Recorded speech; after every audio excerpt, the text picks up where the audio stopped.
Hi, part 2 of chapter 1. Jalal was a long, long time ago, said Mother, smoothing and grooming Varjak's silver blue fur until he wriggled away from her. Anyway, Jalal came to live in the Contessa's house for a good reason.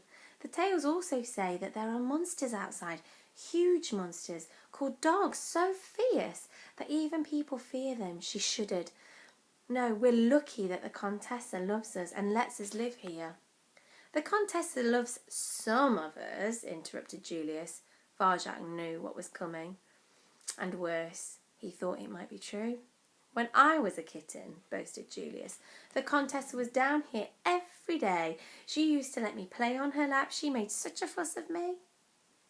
But now, she only ever comes down just to feed us, and sometimes she doesn't even do that. In fact, we've hardly seen her at all since that funny-looking Varjak Paw was born. Cousin Jasmine giggled again. This time, Varjak's little brothers, Jay and Jethro and Jerome, joined in. It's all because of his eyes, added Julius, the colour of danger.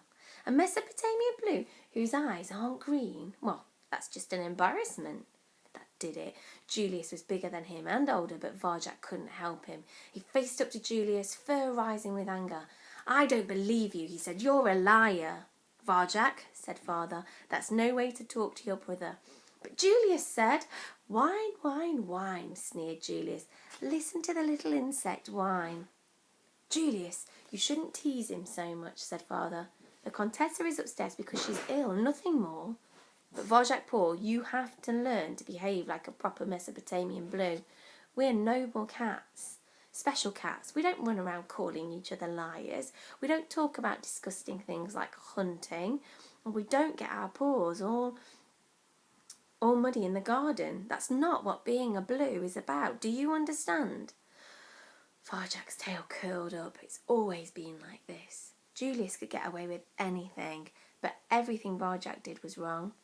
Your father's talking to you, said Aunt Junie sternly. Do you understand? He stared down at the cold stone floor, silent. There was nothing he could say. Fine, said Father, suit yourself. But until you learn to act like a blue, there'll be no supper for you. He licked his chops. Come on, everyone, let's eat. They all headed down the corridor to the kitchen, leaving Varjak on his own on the hallway between the stairs and the front door. Last to go was the elder Paw, the head of the family. Don't worry, Varjak, he whispered, so no one else could hear. I'll tell you another Jalal tale tonight, one about his greatest battle. And he winked, and then he walked to join the rest of them. It made things a little bit better, even if the tales did make Varjak restless. He loved them. They were the closest thing he'd ever got to an adventure in this place. He looked at the old wooden stairs covered in dusty carpet. The cats weren't even allowed up there now the Contessa was ill. Her door was always shut. The whole house was like that. No one came in, and no one went out. Nothing new or exciting ever happened. It was the dullest life a cat could have. Creak. The front door swung open. A blast of wind swirled in, sweeping up the dust in the air. Varjak's fur stood on end. Click, clack. 2 shiny black shoes, each as big as a cat, coming through the door. His heart racing.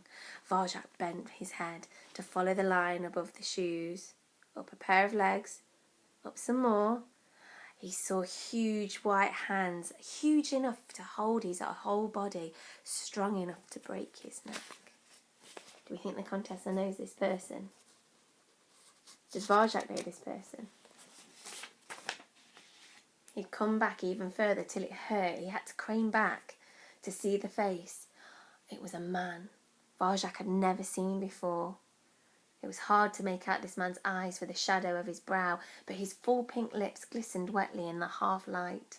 The lips creased and opened, and out came a voice that rumbled like thunder far above Varjak's head. The man strode into the hallway. Varjak felt dizzy. He looked down, but the man's shiny black shoes, there were 2 sleek black cats stalking into the Contessa's house. They were nothing like Mesopotamian blues. They looked so much larger and stronger, even than Father or Julius. And there was something frightening about the way that they moved, as if they were 2 parts of one body working together perfectly. Too perfect.